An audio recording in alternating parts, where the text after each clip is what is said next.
오늘 설교 제목은 고린도에 전해진 복음입니다. 말씀에 들어가면서 제가 엉뚱한 질문 하나를 하겠습니다. 여러분, 고린도에 복음이 잘 전파될 수 있을까요? 물론 우리는 바울을 통해서 어떤 결과가 일어났는지 알고 있습니다. 복음이 잘 전해졌고 또 교회도 세워졌다는 것을 알고 있습니다. 그러나 복음이 전파되기 전으로 돌아간다면 복음이 잘 전해질 것이라는 확신보다는 이 회의적인 생각을 할 수밖에 없습니다. 왜냐하면 고린도가 가지고 있는 환경 때문입니다. 복음이 잘 전해질 수 있는 환경이 아니었다라는 것입니다. 이 복음 전파가 어려울 것이라고 생각할 수 있는 이유를 우리는 두 가지로 알 수가 있습니다. 이 첫 번째 이유는 고린도라는 동네가 물질적으로 풍요로운 도시였기 때문입니다. 고린도가 물질적으로 풍족할 수밖에 없었던 이유는 이 지리적인 이유 때문입니다. 지도를 보면 이 고린도는 이 펠로폰네소스 반도하고 이 그리스 본토를 잇는 지점에 위치하고 있습니다. 이 고린도는요, 지협으로 되어 있습니다. 지협이라고 하는 말은 이 두 개의 육지를 연결하는 좁고 잘록한 땅을 말합니다. 그래서 사람들이 육로를 통해서 이 그리스 본토에서 펠레폰네소스 반도로 가거나 혹은 이 반대 방향으로 올라가게 될 때 고린도를 지날 수밖에 없었습니다. 또한 이 고린도 이 도시 좌우에는 해협이 있었습니다. 이 해협이라는 말은 육지 사이에 끼어 있는 좁고 긴 바다를 이야기합니다. 당시 이 로마에서 아덴으로 해상 무역을 하던 선박들은 이 펠로폰네소스 반도 이 밑으로, 그러니까 남쪽으로 돌아서 아덴으로 올라가야만 했습니다. 그런데 이들은 이렇게 펠로폰네소스 반도를 돌아서 올라가기보다는 이 왼쪽 해협에서 오른쪽 해협, 즉 고린도 왼쪽에서 오른쪽으로 지나가기를 원했다라는 것입니다. 그 이유는 이동 시간을 단축할 수가 있었기 때문입니다. 그런데 한 가지 문제가 있다면 이 9km 길이의 고린도 지협이 이 항로를 막고 있다라는 것입니다. 문제를 해결할 수 있는 방법도 두 가지였습니다. 하나는 고린도의 좌우 항구를 이용하는 것입니다. 왼쪽에 있는 이 레기움 항구에 물건을 내려놓고 육로를 통해서 오른쪽에 있는 겐그레아 항구로 이동하는 것입니다. 그리고 이 겐그레아 항구에서 배를 타고 다시 아덴으로 올라갈 수가 있었습니다. 또 한 가지 방법이 있다면 아예 배를 들어서 이 고린도를 지나가는 것이었습니다. 이렇게 배를 들어서 옮기는 방법도 사람들이 이용했다라는 것을 이 문헌을 통해서도 볼 수가 있습니다. 그래서 이 두 가지 방법 모두가 가능한 일이었습니다. 그러다 보니 이 고린도에는 관세와 운송비로 큰 수익을 얻게 되었습니다. 이뿐만이 아니라 이 고린도는 상권이 발달되어 있습니다.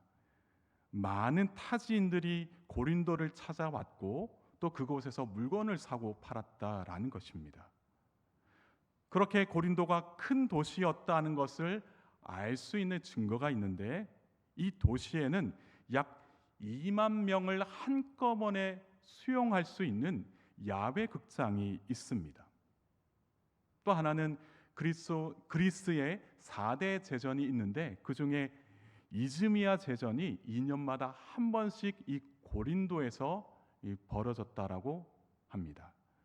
이 정도로 사람들이 많이 모여서 활동했기 때문에 이 고린도는 많은 부를 축적할 수가 있습니다. 당연히 이 고린도 도시에 살고 있는 사람들도 부자들이 많았다라고 이야기를 하고 있습니다. 그러다 보니 상대적으로 복음이 잘 전해질 수 있는 환경은 아니었습니다. 마태복음 19장 24절에 예수님께서 이런 말씀을 하셨습니다. 다시 너희에게 말하노니 낙타가 바늘귀로 들어가는 것이 부자가 하나님의 나라에 들어가는 것보다 쉬우니라. 예수님께서는 이 부자가 하나님 나라에 들어가지 못한다라고 말씀하시지는 않았습니다. 다만 쉬운 일은 아니라고 말씀하셨습니다. 왜 그럴까요? 많은 부를 가지고 있는 자들의 특징은 물질이면 이 돈으로 이 물질을 얻고자 하는 것들이 있다면 돈으로 다 얻을 수가 있었기 때문입니다. 또한 하고자 하는 일들이 있었다면 돈으로 다 할 수 있었기 때문에 이들에게는 물질이 전부였습니다. 그렇기 때문에 내세에 대한 소망도 없었고 또 다른 사람을 의지하려고 하는 그런 마음도 없었다라는 것입니다. 그래서 예수 그리스도를 통해 얻게 되는 구원의 은혜와 천국에서 누리게 될 영원한 생명에 대한 갈망이 없다라는 것입니다. 그래서 고린도에 사는 사람들의 생활 수준이 다른 도시 사람들보다 풍족하고 여유로웠습니다.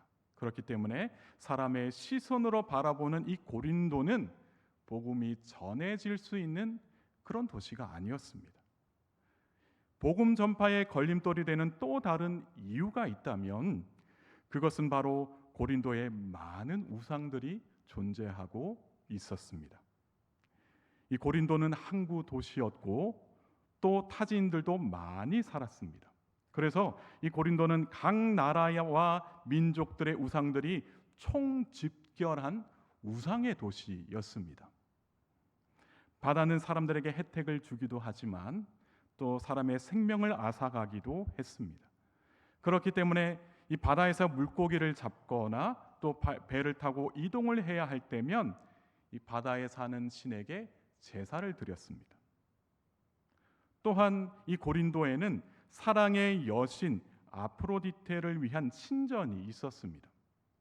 이곳 신전에는 약 1000명이나 되는 여사제들이 있었습니다. 이들이 신전에서 무엇을 했겠습니까? 이 여신을 기쁘게 하기 위해서 이 사람들이 몰려서 이 여사제들과 온갖 음란한 행위를 했다라고 합니다. 이 밖에도 다양한 민족 사람들이 있었기 때문에 고린도에는 많은 우상들이 존재했습니다. 헬라인, 애굽인, 시리아인, 가나안인 그리고 아시아 출신 사람들도 있었다라고 합니다. 이들이 믿고 있는 신들만 줄을 세워도 아마 어마어마한 긴 줄이 되지 않았을까 하는 생각이 듭니다. 타민족 사람들도 자신들의 신앙을 위해서 이렇게 우상을 섬기기 위해서 신전을 세웠다라고 합니다. 그러다 보니까 고린도에 사는 사람들은 예수님을 자연스럽게 타민족의 신들 중 하나라고만 생각했습니다. 그러니 어떻게 복음이 잘 전해질 것이라고 생각할 수 있었겠습니까? 이렇게 인간적인 관점에서 고린도를 바라보면 그렇게 생각해 보면 복음이 전해질 수 없는 도시 중에 하나였다라는 것을 알 수가 있습니다. 그런데 더 큰 문제가 있습니다. 그것은 하나님께서 바울을 고린도로 인도하셨다라는 것입니다. 복음이 전해지지 않을 것만 같은데 바울을 그곳까지 인도하셨다라는 것이죠. 만일 바울에게 인간적인 마음이 더 컸다고 한다면 고린도가 아닌 다른 곳으로 얼른 가서 복음을 전하는 것이 낫다고 생각했을지도 모릅니다. 그러니까 고린도가 아닌 다른 도시로 갔을지도 모른다라는 것이죠. 왜냐하면 바울에게 있어서 전도 여행의 목표는 빨리 많은 사람들에게 복음을 전하는 것이기 때문입니다. 그러니까 괜히 고린도에서 시간 낭비할 필요 없다라는 그런 인간적인 생각을 했다면 고린도가 아닌 다른 도시로 갔을지도 모릅니다. 그러나 이 바울은 인간적인 생각으로 복음을 전하는 인물이 아니었습니다. 그는 성령님이 인도하시는 대로 복음을 전하는 전도자였습니다. 그가 성령님이 인도하시는 대로 고린도에서 복음을 전할 때에 세 가지를 경험할 수가 있었습니다.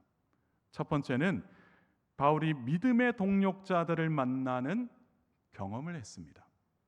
복음을 전할 때 믿음의 동력자는 큰 힘이 됩니다.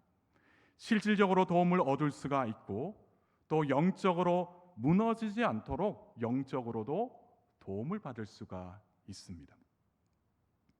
하나님께서는 복음을 전해야 하는 이 바울에게 믿음의 동력자를 만날 수 있도록 은혜를 베풀어 주셨습니다. 2절의 말씀입니다. 아굴라라 하는 본도에서 난 유대인 한 사람을 만나니 글라우디오가 모든 유대인을 명하여 로마에서 떠나라 한 고로 그가 그 안에 브리스길라와 함께 이달리아로부터 새로 온지라 바울이 그들에게 가매 말씀하고 있습니다. 바울이 만난 믿음의 동력자들은 아굴라와 브리스길라 부부였습니다. 이들은 원래 본도에 있던 사람들이었습니다. 그런데 어떤 이유로 인해서 로마로 건너가서 살았습니다. 그런데 이들이 로마에서 더 이상 살지 않고 고린도로 이사를 왔습니다. 그 이유에 대해서 성경은 당시 로마 황제였던 글라우디오 황제에 의해서 로마에서 쫓겨난 것이다 라고 이야기를 하고 있습니다. 로마 황제 글라우디오는 원래 유대인 관용 정책을 펼쳤습니다. 왜냐하면 그가 친했던 사람들 중에 헤롯 대왕의 손자였던 헤롯 아그리파 1세가 있었기 때문입니다. 그래서 그는 유대인 관용 정책을 펼쳤고 그래서인지 많은 유대인들이 로마에서 정착해서 살고 있었습니다. 그런데 문제는 로마에 살던 유대인들이 종교적으로는 둘로 나뉘었다라는 것입니다. 로마에 살던 유대인들 중에는 유대교인들도 있었고 기독교인들도 있었습니다. 그런데 서로 사이가 좋게 살기보다는 눈만 뜨며 서로 다투는 것입니다. 그래서 로마 내에 유대의 교인들과 하고 기독교인들 간의 분쟁이 자주 발생했습니다. 이런 상황을 지켜보던 로마 황제 글라우디오는 유대인들을 로마에서 쫓아내버리는 유대인 추방령을 내리게 됩니다. 이러한 이유로 인해서 이 글라우디오 황제의 아들 네로가 로마 황제가 되기 전까지는 로마에는 더 이상 유대인들이 살지 못하게 됩니다. 이렇게 쫓겨난 아굴라와 브리스길라 부부는 고린도까지 오게 되었다라는 것입니다. 바울은 이 고린도에서 이들 부부를 처음 알게 되었습니다. 세상적인 관점에서 보면 우연히 일로 만나게 된 관계였습니다. 어떻게 하다 보니 우연히 하는 일이 같아서 만나게 된 것입니다. 천막을 만드는 생업을 위해서 만나게 되었는데 이 일을 같이 하면서 함께 살게 되었다라는 것이죠. 우연히 만나게 되었다라는 것은 세상적인 관점에서 말하는 것입니다. 그러나 이들이 만나게 된 것은 우연이 아니라 하나님의 계획하심이었습니다. 하나님은 이들을 복음이라는 중요한 선교적 사명을 위해서 만나게 하셨다라는 것입니다. 하나님의 계획은 오묘한 것입니다. 아굴라와 브리스길라가 로마에서 쫓겨나야만 하는 이 어려움을 겪게 되었지만 고린도에서 바울을 만나면서 복음을 전하는 사명자로 살게 되었다라는 것이죠. 처음에는 하나님은 이들을 만나게 하실 때 천막을 만드는 일로 만나게 하셨습니다. 그리고 점차 천막을 만드는 일에서 복음을 전하는 일로 뜻을 모으게 하셨습니다. 실제로 아굴라와 브리스길라는 이곳 고린도를 떠나서 에베소로 건너가게 되었고 그곳에서 천막을 만드는 일이 아니라 복음을 전했습니다. 유대인 학자인 아볼로를 만나게 하셨고 또 그에게 복음을 전하게도 하셨을 뿐만 아니라 다시 로마로 옮겨가서 로마 교회를 섬겼다라고 성경에서 이야기하고 있습니다. 고린도와 같은 복음의 불모지에서 아글라와 브리스길라와 같은 믿음의 동력자를 만난다는 것을 누가 상상할 수 있었겠습니까? 하지만 하나님은 하나님의 그 오묘한 계획 속에서 이렇게 만남의 은혜가 있다라는 것입니다. 특별히 하나님은 바울에게 함께 복음을 전할 수 있는 믿음의 동력자를 만날 수 있도록 은총을 베풀어 주셨다라는 것입니다. 여러분에게 고린도와 같은 복음의 불모지는 어디입니까? 혹 그곳에서 믿음의 동력자를 만날 수 있을까 하는 기대를 가지고 살고 있습니까? 우리의 가정도 고린도와 같을 수가 있습니다. 우리의 일터도 고린도와 같을 수가 있다라는 것이죠. 그곳에서 믿음의 동력자를 만나는 은총이 우리 모두에게 있기를 축복합니다. 믿음의 동력자를 만난다는 것은 우리의 삶에 있어서 정말 축복인 것 같습니다. 함께 복음을 위해 살아갈 수가 있고 함께 복음을 전하면서 살아갈 수가 있기 때문입니다. 세상의 일이 아닌 하나님 나라를 위해서 함께 뜻을 모을 수 있는 믿음의 동력자들 만나실 수 있기를 주님의 이름으로 축복합니다. 둘째는 복음이 전해지는 역사를 경험했다라는 것입니다. 바울을 괴롭히는 일들이 몇 가지가 있었습니다. 그중 가장 바울의 머리를 아프게 했던 것은 유대인들의 횡포였습니다. 바울이 가는 곳마다 유대인들은 괴롭혔습니다. 소아시아에서도 그렇고 바다를 건너 마게도냐로 넘어왔지만 그곳에서도 유대인들은 바울을 괴롭혔습니다. 그런데 고린도에서도 마찬가지였습니다. 유대인의 회당에서 바울이 말씀을 전합니다. 본문에서는 바울이 말씀에 완전히 사로잡혀서 복음을 전했다라고 말하고 있습니다. 이러한 일들은 목회자들에게 꿈만 같은 일입니다. 말씀에 완전히 사로잡혀서 전해지는 말씀마다 성령의 역사가 일어나는 것을 많은 목회자들이 경험하고 싶어 한다는 것입니다. 어쨌든 말씀에 완전히 사로잡힌 바울이 복음을 전하고 있었습니다. 그런데 아니나 다를까 유대인들이 바울을 대적하고 비방했습니다. 본문에는 바울이 얼마나 핍박을 당했는지 그 느낌이 제대로 전달되지 않고 있습니다. 그런데 원문을 보면 안티타소마이라는 이 단어를 통해서 이 단순한 반대 차원을 벗어나 조직적으로 저항하고 대립했다라는 것을 알 수가 있습니다. 이런 대적하는 일은 이전에 마게도냐에서 보였던 반응보다도 더 심각했습니다. 그러니까 바울이 엄청난 핍박 속에서 말씀을 전했다라는 것입니다. 이 과거 같았으면 이 피했을 바울이 이번에는 다르게 행동했습니다. 바울이 옷에 있는 먼지를 툴툴 털어내면서 너희 피가 너희 머리로 돌아갈 것이다 라고 말했습니다. 이 옷에 있던 먼지를 털어버리는 이 행동은 마치 예수님께서 제자들을 파송하시면서 영접하지 않는 자들에 대해 발에서 먼지를 떨어버려 증거를 삼으라 라고 하신 이 말씀에서 유래되었다라고 생각할 수가 있습니다. 옷에 있는 먼지를 남기지 않고 떨어버린다라는 그 의미는 곧 관계 단절을 이야기합니다. 그래서 유대인들의 영혼 구원에 대해서 더 이상 바울이 신경 쓰지 않겠다라는 다짐과도 같았습니다. 또한 바울은 너희 피는 너희 머리로 돌아갈 것이다 라고 말했습니다. 그러니까 복음을 받아들이지 않은 책임이 내가 아니라 이제는 너희에게 있다라는 이야기입니다. 지금까지 유대인을 위해 열심을 다해서 복음을 전했지만 유대인들은 복음을 받아들이지 않았습니다. 오히려 복음을 배척하고 어렵게 찾아와 복음을 전하는 바울을 비방하고 대적했습니다. 그래서 이에 대한 책임이 복음을 전해야 하는 내가 아니라 너희에게 있다라고 선포한 것입니다. 이제부터는 이방인에게 복음을 전하겠다라고 선언했습니다. 바울은 이 복음을 거부하는 유대인들을 보면서 가슴이 답답했습니다.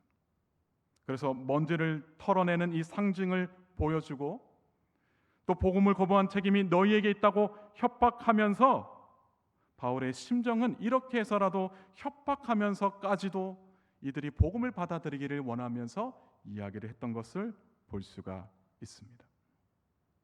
이렇게 열심히 복음을 전했지만 열매로 나타나지 않게 되자 바울은 심적으로 힘들었을 겁니다. 그러나 하나님은 바울에게 또 다른 계획을 보여주셨습니다. 바울은 이렇게 선언 이후에 디도 유스도라 하는 사람을 만났습니다. 이에 대해서 성경은 하나님을 경외하는 사람이라고 이야기를 하고 있습니다. 그는 유대인 회당 옆에 살았습니다. 아마도 그는 하나님을 경외하는 사람으로서 이 회당에 들어왔다가 바울이 전하는 복음을 우연히 전해 들었던 것 같습니다. 유대인들이 복음을 전하는 상황에서 그는 복음을 받아들였던 것입니다. 고린도에서 복음의 첫 열매가 탄생하게 되었다라는 것이죠. 로마 사람이었던 디도 유소는 예수님을 영접하게 되었고 그의 집을 교회로 삼았습니다. 계속해서 복음이 전파될 수 있도록 하시는 하나님의 놀라운 역사가 일어나게 된 것입니다. 또 다른 하나님의 역사는 무엇이냐면 회당장이었던 그리스도가 회심하게 되었다라는 것이죠. 회당장 그리스도와 그의 가족들에게도 회심의 역사가 일어났습니다. 다른 모든 유대인들은 복음을 거부했습니다. 그런데 회당장 그리스도와 그의 가족들은 예수님을 믿고 세례를 받았다라고 말씀하고 있습니다. 회당장은 말 그대로 유대인 회당을 책임지는 사람이었습니다. 그런데 회당장이 회심했다는 소문이 널리 퍼지게 되자 유대인 사회에 혼란을 가져다 주었습니다. 아니나 다를까 회당장의 회심은 고린도 사람들에게도 영향을 주어 그들에게 복음이 전해지게 되었습니다. 8절의 말씀을 제가 읽겠습니다. 또 회당장 그리스도가 온 집안과 더불어 주를 믿으며 수많은 고린도 사람도 듣고 믿어 세례를 받더라. 아멘. 디도 유스도와 회당장 그리스도를 통해서 수많은 고린도 사람들이 복음을 듣고 믿고 세례를 받았습니다.